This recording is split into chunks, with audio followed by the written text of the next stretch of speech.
Boa noite, meus irmãos. Graça e paz a todos. Aqueles que eu ainda não cumprimentei. Meus irmãos, quero te convidar a abrir sua Bíblia comigo em Hebreus, na carta de Paulo. Não, cadeira.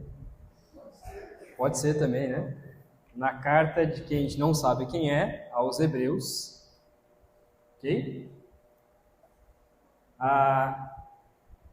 Hebreus 1, de 1 a 4. Enquanto você vai abrindo, quero realmente agradecer à igreja por mais uma recepção. Recebemos os irmãos de Cocal aqui na igreja, né? É um prazer estar com vocês. É uma alegria imensa ter vocês aqui, tanto quando vocês vão para lá. Hebreus 1, versículo de 1 a 4, ok? Nós vamos ler apenas esses versículos e meditar nesses versículos hoje. Hebreus 1, de 1 a 4, que diz assim: Há muito tempo Deus falou, muitas vezes e de várias maneiras, aos nossos antepassados, por meio dos profetas. Mas nesses últimos dias, falou-nos por meio do Filho, a quem constituiu herdeiro de todas as coisas e por meio de quem fez o universo. O Filho é o resplendor da glória de Deus e a expressão exata do seu ser, sustentando todas as coisas por sua palavra poderosa. Depois de ter realizado a purificação dos pecados, ele se assentou à direita da majestade nas alturas, tornando-se tão superior aos anjos quanto o nome que herdou é superior ao deles. Amém? Vamos orar? Pai querido, mais uma vez queremos colocar, ó Pai, a Tua palavra neste púlpito, porque sabemos, ó Deus, que é ela quem fala aos nossos corações. Pedimos, ó Pai, por este momento, para que o Seu nome seja edificado e que nós possamos aprender com a Sua palavra. Seu nome seja exaltado, que nós possamos aprender com a Sua palavra e possamos ser edificados pela Tua palavra. Ó Pai, pedimos que o Senhor transforme o nosso coração diariamente e que este seja um bom alimento para nossas almas. É o que oramos em nome de Jesus. Amém. Você já deve ter escutado, não sei se presencialmente, em alguma igreja, talvez alguma outra igreja que você participava, ou então na internet, alguma pregação ou algum estudo sem pé e nem cabeça, né? Em que o pregador ele abre o texto, lê o versículo, fecha a Bíblia e começa a contar um monte de histórias, né? E Ramiro já tem um monte de histórias de pessoas que ele convidou pessoas para vir pregar aqui e quase se contorceu na cadeira, né? Querendo que a pessoa até mesmo saísse dali, porque de fato nós escutamos muitas vezes pregações que não fazem muito sentido. Agora, você já escutou algum sermão que você não escutou o nome Jesus Cristo? Ou você não escutou o nome Deus? Ou até mesmo Espírito Santo? Já escutou algum sermão assim? Aquele sermão que mais parece uma palestra motivacional do que uma pregação. Hoje em dia, isso está tão descarado, é tão comum, que pastores estão sendo chamados de coaches, como a gente já sabe, ou seja, um treinador, e é como se fosse um treinador espiritual, um guru gospel, e talvez até alguns dizem, como a gente sabe, próximo de nós, dizendo que ele é palestrante e que, de vez em quando, utiliza a palavra para alguns princípios que ele queira trazer naquele momento. Conta essa história, e eu tentei pesquisar da onde é essa referência. Eu acho que, na verdade, é uma história que os pastores contam, mas talvez inventaram dizendo que foi Spurgeon. Mas não sei se isso de fato aconteceu com Charles Spurgeon. Tentei procurar, mas eu não achei. Charles Spurgeon foi considerado o príncipe dos pregadores, e conta-se a lenda, né? Talvez seja uma lenda, que uma vez ele foi para uma igreja, ele escutou um pastor pregando ali naquela igreja. E enquanto o pastor estava pregando, naqueles púlpitos grandes de madeira, né? Ele ficou sentado no banco e ficava meio que procurando alguma coisa. E aí o pastor pregava, ele ficava olhando, meio que procurando alguma coisa no púlpito. E aí o pessoal se incomodou, né? O que o Spurgeon que já era bastante conhecido, por que ele está se incomodando tanto com isso? E aí perguntaram para ele, a gente percebeu que no meio da pregação você estava procurando alguma coisa. Ele respondeu, de fato eu estava procurando.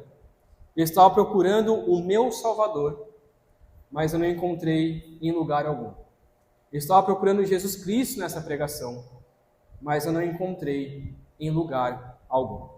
Ou seja, Spurgeon estava ali procurando, no meio daquela pregação daquele pastor, procurando Cristo Jesus, ao ele anunciar, ao ele pregar, e não o encontrava. Há muitas mensagens e estudos assim, onde nós não encontramos Jesus.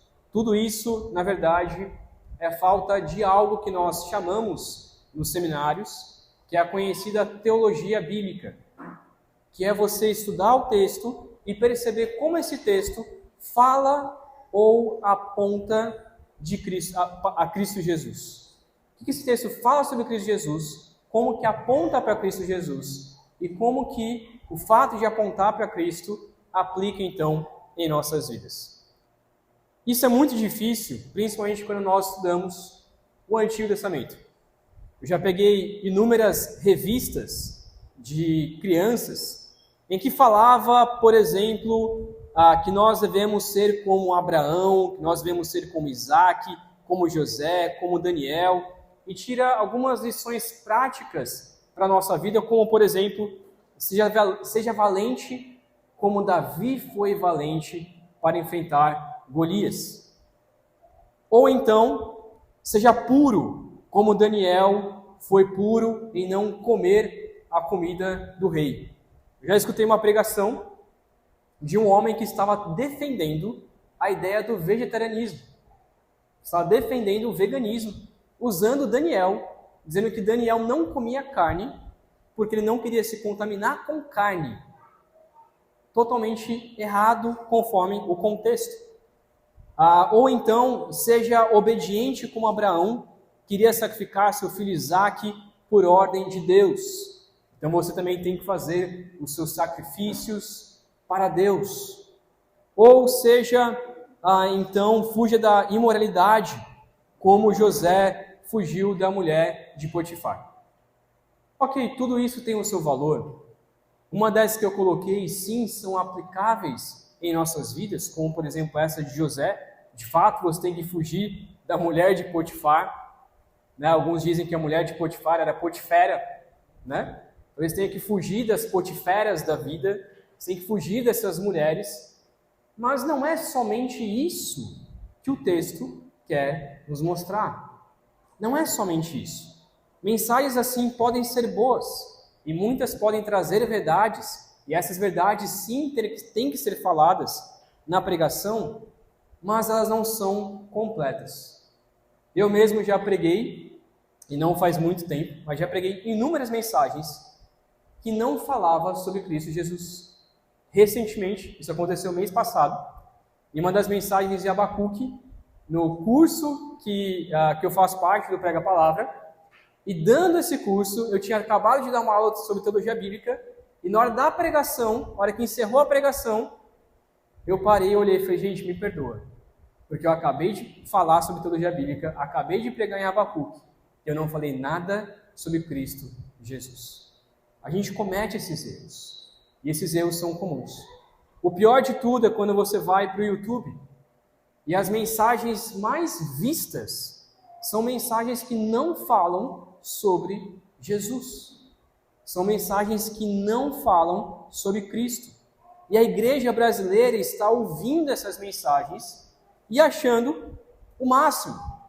Mas nós não estamos sendo alimentados com a palavra de Deus. O que eu quero dizer com isso? O texto que nós acabamos de ler, de Hebreus 1, de 1 a 4, fala justamente sobre como nós devemos entender o que é uma mensagem bíblica. E nessa noite, eu quero fazer duas aplicações, dois direcionamentos. Primeiro, te alertar sobre o que ouvir, sobre como avaliar uma mensagem, se ela de fato apontou para Cristo ou não. E segundo, como que você na sua vida, no seu contato, no seu dia a dia, no seu discipulado, nos seus estudos para as crianças, para os seus filhos, para os seus parentes, no seu evangelismo, como que tudo que você faz deve ter Cristo Jesus? Como que em tudo que você faz, Cristo Jesus tem que estar ali presente.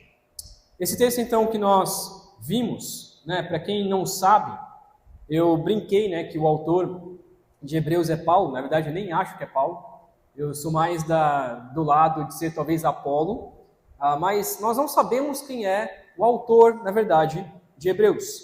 Ele é um livro de um autor desconhecido, uma carta de um autor desconhecido, que queria explicar aos hebreus, que eram os judeus, mas não somente os descendentes de Judá, mas hebreus de modo geral, sobre a supremacia de Cristo. Ou seja, o que Cristo Jesus, ele é maior do que os anjos, ele é maior do que o sumo sacerdote, ele é maior do que o rei, ele é maior que Moisés, ele é maior que a lei, ele é o mediador entre Deus e os homens, e por meio do seu sacrifício, como Cordeiro Santo, ele se torna então o supremo sobre todas as coisas. E é por isso que nós devemos ter fé em Jesus Cristo, que é o verdadeiro Messias, aquele que nós estávamos aguardando e que veio.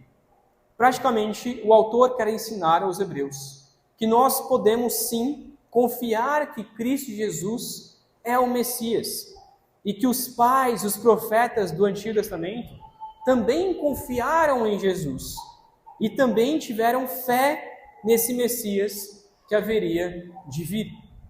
Hebreus 11 é um exemplo bem claro sobre isso, que fala que pela fé Abraão fez tal coisa, pela fé Isaac fez não sei o quê, pela fé Jacó, pela fé Sansão, pela fé Davi, pela fé Raabe, tantos outros fizeram grandes coisas pela fé naquele que haveria de vir, pela fé em Deus que prometeu grandes coisas, prometeu a salvação a estes homens. E é por isso que quando a gente chega então em Hebreus 12, diz que Jesus Cristo é o autor e consumador da nossa fé.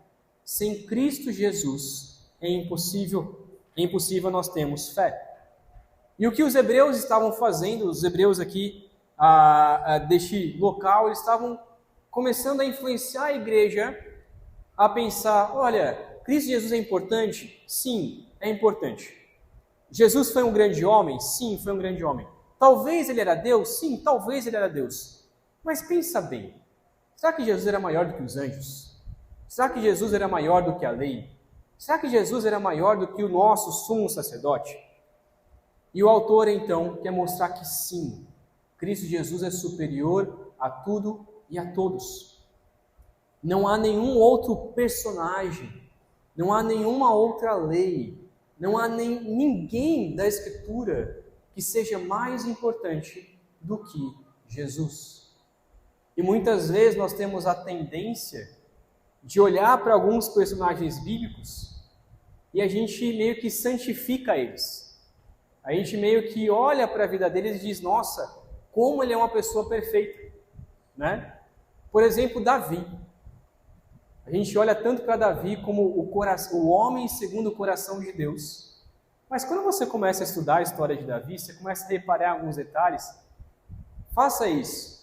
Você vai se surpreender, lendo 1 e 2 Samuel, que Davi não foi um grande homem como a gente imagina. Sim, foi obediente ao Senhor? Sim. Mas Davi foi assassino, Davi foi adúltero, Davi foi mentiroso, Davi protegeu um rei que talvez não deveria ser protegido mesmo sendo ungido do Senhor. Davi matou pessoas por vingança. Davi guerreou tanto ao ponto, derramou tanto sangue, ao ponto de Deus falar, você não pode construir um templo para mim.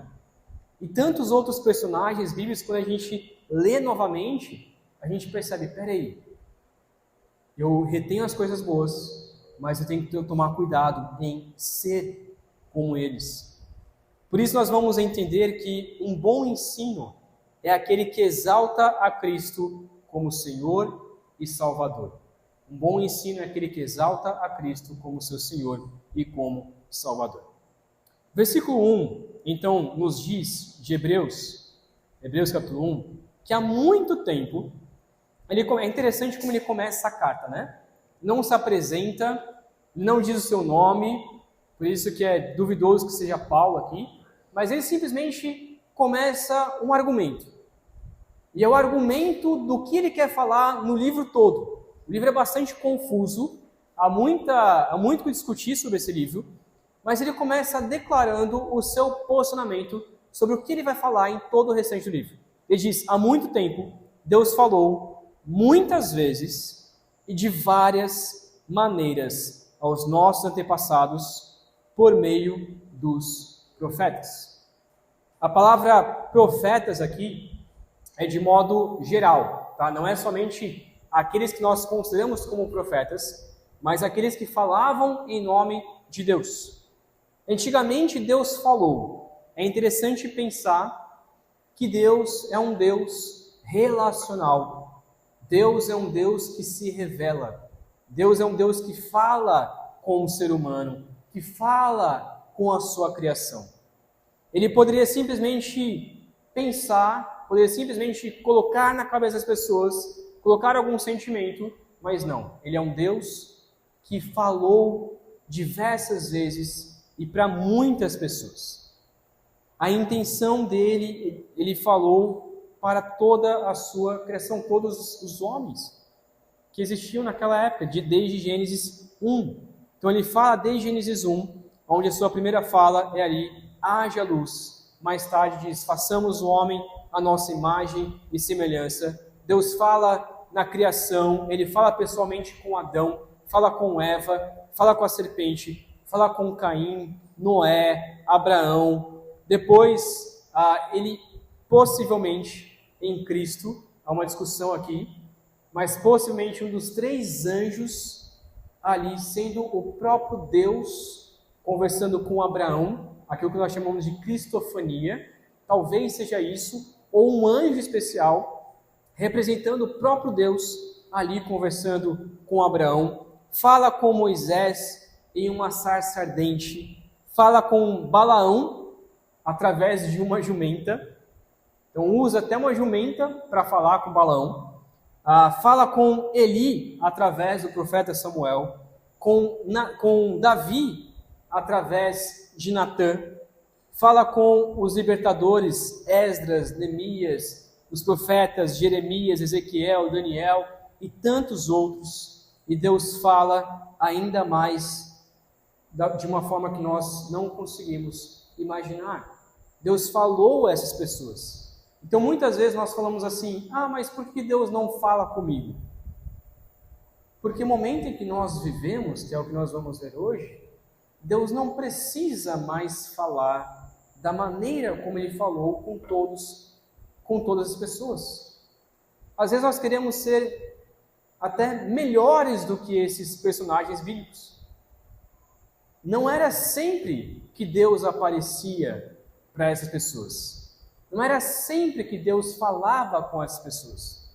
Com Abraão, foi 2 vezes, 3 no máximo. Não foi sempre que Deus, todo dia, Deus aparecia e conversava com Abraão. E às vezes a gente quer que Deus apareça, se encarne e comece a falar com a gente. A gente acha que é melhor do que esses personagens, achando que Deus vai falar dessa maneira. Ele falou então, o texto diz, que ele falou aos nossos antepassados, aos nossos pais. Então ele se inclui nisso. Ele era um judeu, o autor era um judeu, ele está dizendo, olha, Deus falou aos nossos pais. Ele falou por meio também dos profetas. Deus fala.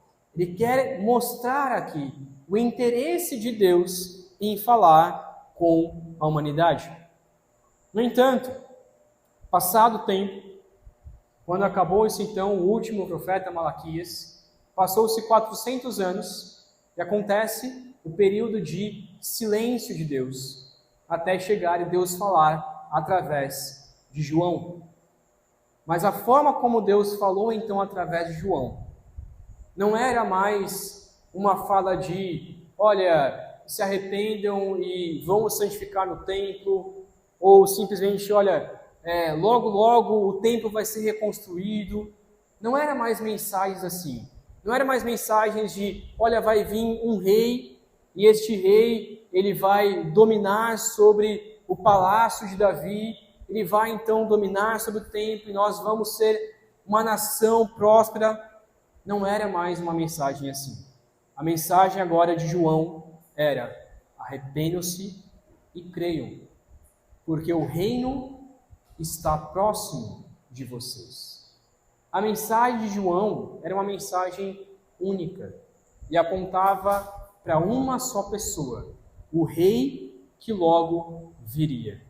E por isso que no versículo 2, ele nos mostra então uma mudança em que Deus para de falar por meio dos profetas, para de falar por meio dos antepassados, para de falar a esses homens, e agora fala especificamente através de uma pessoa, através do próprio Deus. Não é Deus que está falando por meio de uma pessoa, mas o próprio Deus falando a nós em Cristo Jesus. Então o versículo 2 diz: nesses últimos tempos, nesses últimos dias, falou-nos por meio do Filho, a quem constituiu o herdeiro de todas as coisas e por meio de quem fez o universo.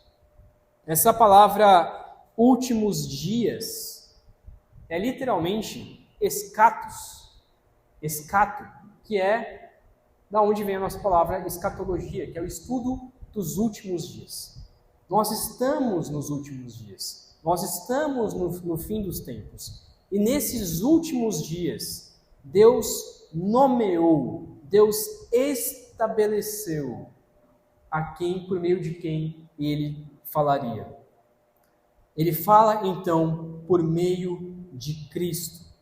Nós devemos entender que todo o Antigo Testamento, todos os profetas apontavam para uma pessoa em específico. E essa pessoa era Cristo Jesus. E agora você tem o próprio Cristo vindo, encarnado e dizendo: eu sou aquele a quem todo profeta e Deus prometeu. Devemos entender que todo o Antigo Testamento, todos os profetas falavam sobre Cristo. Você tem inúmeras passagens do Antigo Testamento que falam sobre Cristo Jesus e todas as histórias que remetem a Ele, que são um tipo de Cristo ou até mesmo o inverso de quem Cristo seria. Por exemplo, Sansão.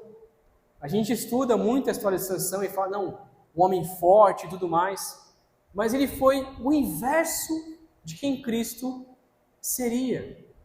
Um homem mulherengo, um homem que só se importava consigo mesmo, e ainda assim foi abençoado por Deus para libertar o povo. Mas Deus queria mostrar, não é esse tipo de homem, de Messias, que vocês devem esperar. Sim, Sansão os libertou, mas não é esse Messias, esse tipo de homem que vocês vão esperar. Tudo isso começa na queda, depois da queda. Gênesis 3,15, prenunciando a própria vinda de Cristo que esmagaria a cabeça da serpente. A arca de Noé, que nós estamos estudando lá na igreja, lá em Cocal, anuncia que quem está em Deus, em Cristo, é quem então será salvo. Jesus seria o descendente que abençoaria todas as nações, em Gênesis 12. Diversos libertadores, reis, juízes apareceram, mas nenhum era o Cristo. Muitos, como eu disse, eram uma tipologia, davam uma palhinha de quem Cristo seria, de como seria Cristo Jesus. e outros eram totalmente o inverso. Eu citei sobre Davi, o rei que mostrou, talvez, como Cristo seria em sua humildade, em sua mansidão, um homem valente, que confiava na força de Deus, que era um homem segundo o coração de Deus. No entanto, pelo fato de ele não ser o próprio Cristo, era um homem pecador, um adúltero, um assassino. Daniel também demonstrou isso. Alguém que não se curva a nenhum outro Deus, a não ser o Deus Yahvé. Jesus, mais tarde, ele foi tentado por Satanás, nas mesmas áreas que Daniel foi tentado, provando que ele também não se curvaria a nenhum outro Deus, a não ser o nosso Deus. Daniel, no entanto, era também um homem comum. Mesmo indo para a cova dos leões, mesmo confiando no Senhor, mas era um homem comum, pecador, como a gente. Moisés, o libertador, que a gente reconhece, talvez muitos ali pensavam, não, agora sim nós temos um libertador, agora sim nós temos o Messias que vai nos resgatar. Mas antes de libertar, ele já era assassino, irado, extremamente irado, querendo resolver as suas coisas, querendo resolver tudo pela sua própria força, ao ponto de não poder entrar na terra prometida por causa do seu pecado de arrogância. Elias e tantos outros que eram grandes homens. Elias que mandou fogo descer do céu, pediu para Deus mandar fogo do céu, confiava que Deus iria acabar ali com todos os idólatras, mas logo em sequência, logo que ele mata todos os profetas de Baal, o que acontece? Ele foge, morrendo de medo, se esconde, alguns dizem que até entra em depressão, e é alcançado então por Deus, mostrando a sua confiança no Senhor, mas mostrando também a sua fragilidade. Nós lemos agora há pouco, Lucas 9, 28 a 36, em que Elias e Moisés estavam ali. Elias representando os profetas e Moisés representando a lei.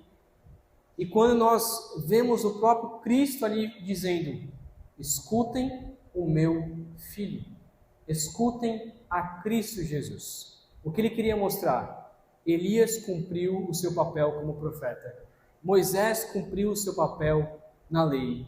Mas agora vocês devem escutar a Cristo, porque os profetas e a lei apontavam para uma pessoa, apontavam para Cristo Jesus. Versículos 3 e versículo 4 nos diz então quem é esse tal de Cristo. Quem é esse filho? Foi somente um homem, como os católicos colocam, como um menino, simplesmente um menininho que nasceu. Lá no projeto, você me falou recentemente, que foi no projeto lá de Cocal, foi perguntado para as crianças quem era Jesus. E muitas ali, apesar de estarem um bom tempo, muitas vezes reconhecem Jesus apenas como aquele menininho que nasceu numa manjedoura. E parece que é somente isso. Um menino especial que nasceu. Mas o texto nem fala sobre esse menino. O texto ele fala, versículo 3, que o Filho, Jesus, é o resplendor da glória de Deus, a expressão exata do seu ser. Ele sustenta todas as coisas por sua palavra poderosa. Esse é Jesus. Esse é Cristo Jesus. Não é qualquer homem, é o próprio Deus, é o resplendor da glória de Deus, a expressão exata do ser de Deus. Ele mostra para nós quem é Deus. Ele sustenta todo o universo, todas as coisas, por meio da sua palavra. Este homem, este Deus poderoso, estava conosco. O texto continua. Depois de ter realizado a purificação dos pecados, ou seja, depois de ter morrido e ressuscitado, e purificado os nossos pecados, uma expressão bem popular para os hebreus, sobre a purificação dos pecados. Ele então se assentou à direita da majestade nas alturas. Ou seja, ele é o próprio Deus e representou o próprio Deus aqui na terra. Versículo 4: tornando-se tão superior aos anjos, quanto o nome que herdou é superior, a quanto o nome que herdou é superior ao deles. Cristo Jesus é maior do que tudo e todos. Colossenses 1,15 diz que ele é a imagem do Deus invisível. João 1 diz que no princípio era o Verbo estava com Deus. O Verbo é a palavra, e por meio dessa palavra, ele sustenta todas as coisas. Ele diz que ele purifica os pecados, como eu falei que é uma expressão comum para os hebreus, porque eles estavam ali sempre sacrificando o seu cordeiro, sempre fazendo expiações para purificar o seu pecado. Ele está dizendo que Cristo já fez isso, por isso não é mais necessário nenhum outro sacrifício. Ele governa todas as coisas, à direita do Deus Pai, governando tudo e todos, governando a nossa vida, governando o universo, governando todas as coisas criadas. Ele é superior a tudo, ele é soberano sobre tudo e sobre todos. E é esse Jesus que nós ensinamos para um bebê, para uma criança, para um adolescente, para a pessoa mais simples que existe. É este Jesus.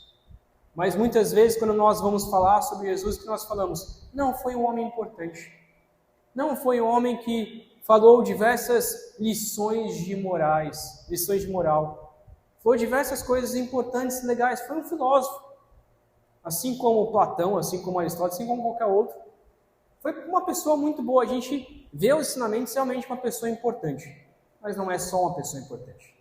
Cristo Jesus é o próprio Deus encarnado. E é esse Cristo que nós pregamos. É esse Cristo que nós ensinamos. Por isso, nós cremos que toda pregação deve falar sobre esse Cristo maravilhoso. Todo ensinamento deve falar sobre esse Jesus. Quando você for ensinar um adolescente, uma criança, o seu filho, quando você for falar para ele por que ele deve lavar a louça, não é somente dizer porque eu estou mandando, também é porque eu estou mandando, mas é dizer porque ao me obedecer, ao obedecer o seu pai e a sua mãe, você está obedecendo o próprio Cristo, o próprio Deus. Não é somente dizer, olha, porque Davi foi um grande homem, então você tem que ser como Davi. Não, é mostrar, porque Cristo Jesus foi obediente até a morte, e morte de cruz.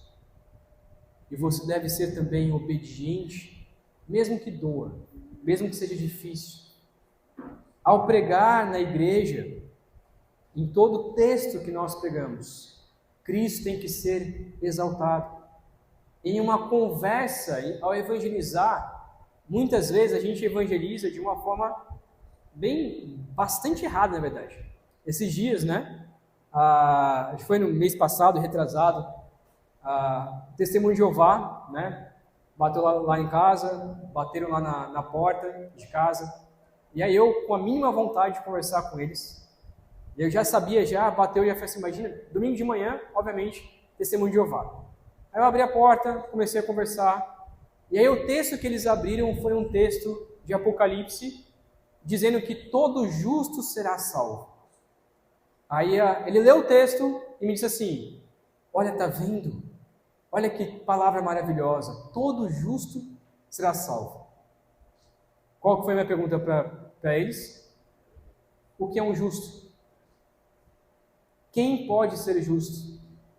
E eles, às vezes, começaram a responder. Aí falou, não, o justo, aí ele abriu lá, Salmo, acho que 26, não, o justo é a pessoa que busca o Senhor. Ok, mas quem pode buscar ao Senhor? Ele diz, não, é só buscar a Deus. Mas não é só buscar a Deus. Aí eu li Romanos. Não há um justo sequer, não há quem faça o bem, não há quem busque a Deus. Quem pode buscar a Deus? E por incrível que pareça, a resposta dele foi: apenas aqueles que entregam a sua vida a Cristo Jesus. Foi pronto. Você entendeu. Só falta agora entender que Cristo Jesus é o próprio Deus. Só isso. Um pequeno pedaço, né? Só isso. Mas você entendeu, ninguém pode ser justo a não ser em Cristo Jesus. Mas muitas vezes a nossa pregação, o nosso ensino, é quase como testemunho de Jeová. É dizendo, olha, você tem que ser uma pessoa justa, você tem que ser uma pessoa honesta, você tem que fazer o bem. Por quê? Por que eu tenho que ser isso? Ah, para ir para o céu. Tá, mas eu não posso ir para o céu. Não tem como eu ir para o céu pelas minhas próprias obras. Então, por que eu tenho que fazer coisas boas? Tenho que fazer coisas boas porque eu sou salvo. Porque eu já pertenço ao céu. Porque Cristo já me salvou. Uma outra coisa que eu quero aplicar à nossa vida é nas coisas que nós assistimos, nas coisas que nós ouvimos, no dia a dia, em nossas conversas. Eu fiquei bastante pensativo esses dias, assistindo um filme lá em casa, e depois que terminou o filme, eu fiquei pensando, o que esse filme me ensina sobre Jesus? Você faz isso? Muitas vezes você assiste um filme que não tem nada a ver, não é um filme cristão, né? A gente fala assim, não, eu só posso aprender sobre Jesus se eu assistir um filme gospel. Sendo bem sincero com vocês, eu detesto o filme gospel. O filme gospel para mim não rola, são muito ruins, precisam melhorar muito, muito mesmo. Mas qualquer filme que você assista, você deve aprender sobre Jesus. Como? Percebendo quais são os erros que esse filme traz, quais são os acertos, como que aponta para Cristo, como que essa história tem a ver sobre Jesus. As músicas que você escuta, mesmo que não sejam cristãs, elas devem também apontar, devem também você perceber como que essa música fala sobre Jesus. Às vezes a gente escuta músicas românticas, né? Eu não sou muito de escutar música romântica, mas às vezes a música fala mais sobre Jesus do que sobre uma mulher, porque é tanto sentimento demonstrado ali, que você para, peraí, isso aqui está falando sobre Cristo. Não é, a intenção não era. Mas você começa a perceber o quanto que aquilo pode até se tornar um louvor, não que a gente tem que cantar na igreja, obviamente que não, e nem fazer daquilo um louvor, mas perceber o quanto que aquilo fala sobre Jesus, ou como nós podemos aprender sobre Jesus. Em nossas conversas diárias, às vezes no aconselhamento, aconselhando muitas pessoas, né? Às vezes eu me pego nisso, de que eu falo para a pessoa o que ela deve fazer. Olha, eu acho que o certo seria você fazer isso. Olha, eu acho que para essa questão, eu acho que você deveria fazer assim, né? Quase como um padre, né? Você vai lá e reza tantas vezes, e faz isso, faz tantas Ave Marias, e aí está tudo certo. Mas não é só isso. O aconselhamento cristão deve apontar para Cristo. O discipulado deve apontar para Cristo. Muitos discipulados, como eu já vi na igreja, era mais apontando para o discipulador do que para Cristo Jesus. Olha, você vai fazer isso porque eu estou mandando. Como uma cobertura espiritual, como muitas igrejas têm. Não, eu sou submisso àquele discipulador, ele me cobre espiritualmente. Se ele falar que eu não tenho que ir para tal emprego, eu não vou. Se ele falar que eu não tenho que ir para isso, eu não vou, porque eu estou coberto pela espiritualidade daquela pessoa. Não é assim. O que aponta para Cristo?